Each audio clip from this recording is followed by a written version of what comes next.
Hello guys, welcome to our channel ভোজন রসিক বাঙালি। তো আজকে আমি তোমাদের সাথে নিয়ে চলে এসেছি একটা নিরামিষ রান্না, সেটা হচ্ছে পটল গোবিন্দ। বেসিক্যালি এটা মার থেকেই শিখেছি, তো সেটাই আমি তোমাদের সাথে শেয়ার করলাম। তো রেসিপিটা দেখে জানিও তোমাদের কেমন লাগলো কমেন্ট করে। আর যারা এই ভিডিওটা নতুন দেখছো আমার চ্যানেলে, তারা অবশ্যই সাবস্ক্রাইব করে আমার পাশে থেকো।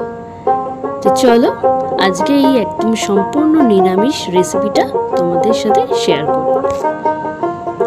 তো দেখো, ফার্স্টেই আমি একটা প্যান বসিয়ে দিয়েছি, তাতে দিয়ে দিয়েছি 1 টেবিল চামচ ঘি। এই রান্নাটা বেসিক্যালি পুরোটা যদি ঘিয়ে করতে পারো তো ভালো, না হলে এই ফার্স্ট পার্টটা কিন্তু অবশ্যই ঘিতে করার চেষ্টা করো। তো দেখো, আমি এখানে খুব গোটা গরম মশলা, খুব সাধারণ যেগুলো, ফোড়ন দিয়ে নিলাম। তারপরে দিয়ে দিচ্ছি কাজু আর কিশমিশ। আর গোটা গরম মশলা বলতে আমরা এলাচ, লবঙ্গ আর দারচিনি আর তেজপাতা তো আমি দিতে ভুলে গেছিলাম, তো সেটাও এবার দিয়ে দিয়েছিলাম।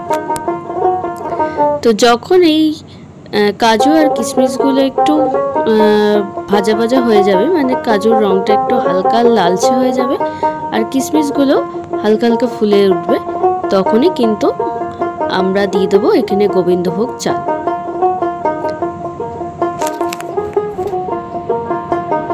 তো দেখো, কাজুগুলোতে কিন্তু হালকা হালকা কালার চলে এসছে,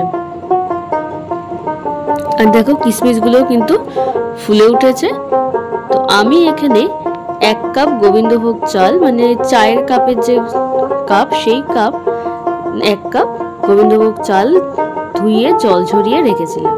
তো সেটা এবার এর মধ্যে দিয়ে একটু ফ্রাই করে নেব, খুব বেশিক্ষণ না, জাস্ট হালকা আমরা এটা ফ্রাই করে দেন তুলে রাখবো।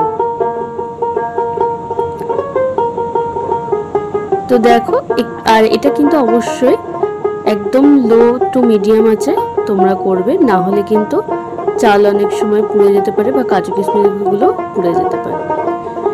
তো যাই হোক, তো দেখো চালটা কিন্তু আমি উঠিয়ে রেখেছি। এইবার এখানে আমি দিয়েছি সাদা তেল, তোমরা চাইলে এটা ঘিতেও ভাজতে পারো। এখানে আমি আলু আর পটল ভেজে নেব। আলুর পরিমাণটা একটু বেশি দিতে পারো, আলুটা কিন্তু খেতে এর সাথে অসাধারণ লাগে, তো তাই জন্য আলুর পরিমাণটা একটু বেশিও দিতে পারো। তো যাই হোক, আমি আলু আর পটল দিয়ে দিয়েছি। ফার্স্টে আলু দিয়ে দিলাম, এবার দেব পটল। তো দেখো, পটলও আমি দিয়ে দিলাম।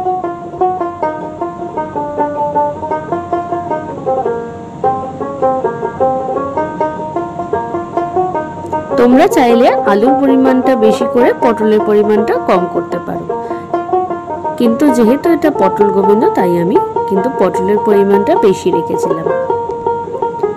তো এর মধ্যে এবার আমি দিয়ে দেব সামান্য একটু হলুদ গুঁড়ো, খুব বেশি না, জাস্ট হালকা কালার আসবে। আর দিয়ে দিচ্ছি নুন, এটা কিন্তু ভাজার জন্য, কারণ এটা কিন্তু ভেজেও আবার আমরা তুলে রাখবো।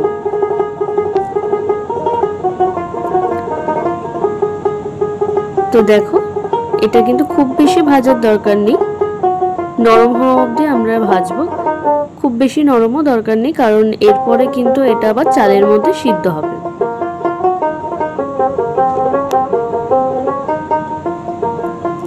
দেখো, আলুগুলো কিন্তু অলরেডি লালচে লালচে হয়ে এসছে। তো আমি একটু ঢাকা দিয়ে দিলাম, ঢাকা দিয়ে এটাকে একটু ভেজেও নিলাম আর হালকা হালকা সিদ্ধও হয়ে গেল। তো দেখো, কালার কিন্তু চলে এসছে আলু আর পটলে। এইবার আমি কিন্তু এগুলো তুলে নেব। আলুগুলোও সিদ্ধ হয়ে গেছে, পটলও সিদ্ধ হয়ে গেছে মোটামুটি। তো এইবার এটাকে আমরা তুলে নেব।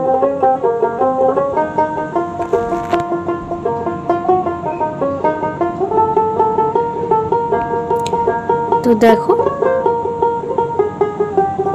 এবার আমি লাস্টের দিকে অ্যাকচুয়ালি হাই ফ্লেমে একটুখানি কালারটা আনার জন্য রান্না করে নিয়েছি, দেন আমি তুলে নিচ্ছি।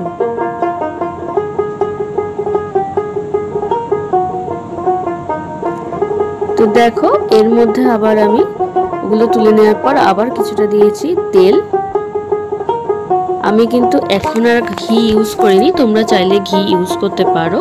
তো এর মধ্যে দিয়ে দিচ্ছি গোটা গরম মশলা, এলাচ, লবঙ্গ আর দারচিনি। এবার এর মধ্যে দিয়ে দিচ্ছি আদা, কাঁচা লঙ্কা আর জিরে আমি একসাথে বেটে রেখেছিলাম, সেই মশলাটা আমি দিয়ে দিলাম এর মধ্যে। দিয়ে এবার এটাকে কিন্তু খুব ভালো করে একটু কষাতে হবে। আমি কিন্তু গোটা জিরে ইউজ করিনি, আমি কিন্তু গুঁড়ো জিরেটাই ইউজ করেছিলাম। ওর সাথে একটু বেটে নিলে কি হয়, পেস্ট মতো হয়ে যায়। তো এর মধ্যে দিয়ে দিচ্ছি একটু হলুদ গুঁড়ো আর দিয়ে দেবো একটু চিনি। আর যেহেতু নিরামিষ রান্না, চিনি তো মাস্ট।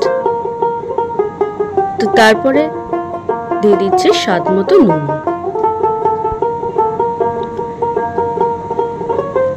দেখো এটা কিন্তু তেল সেপারেট হওয়া অবধি আমাদেরকে খুব ভালো করে কষাতে হবে, যাতে মশলার কাঁচা গন্ধটা না থাকে। দেখো অলরেডি ভাজা ভাজা মতো কিন্তু হয়ে এসছে। এইবার আমি এর মধ্যে দিয়ে দেবো হচ্ছে পটল আর আলুটা ভেজে রেখেছিলাম সেইটা দিয়ে। এবার মশলার সাথে কিন্তু এগুলোকে খুব ভালো করে কষিয়ে নিতে হবে।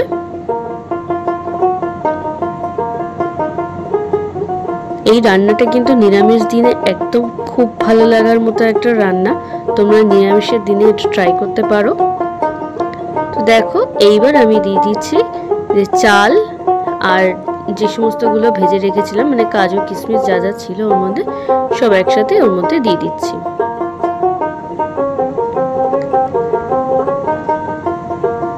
এবার এটাকে ভালো করে একটু মিশিয়ে, মশলার মধ্যে কিন্তু অবশ্যই চালটাকে ভালো করে মিশিয়ে কষাতে হবে।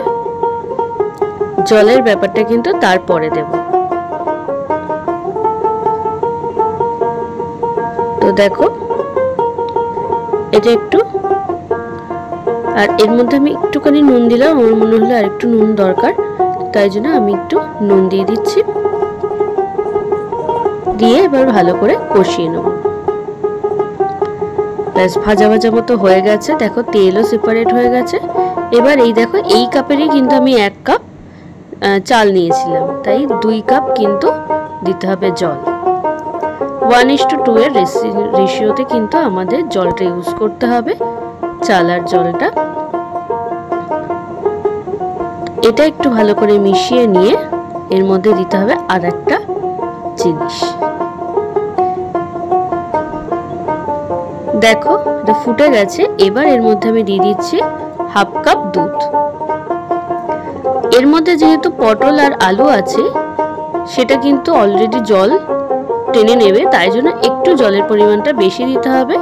আমি কিন্তু এখানে সেই জন্য একটু দুধ ইউজ করেছি, আর দুধ দিলে কিন্তু এর স্বাদটা একদম অন্যরকম হয়।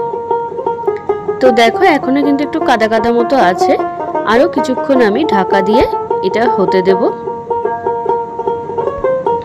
তো দেখো এবার কিন্তু এটা বেশ ভাজা ভাজা মতো হয়ে এসছে।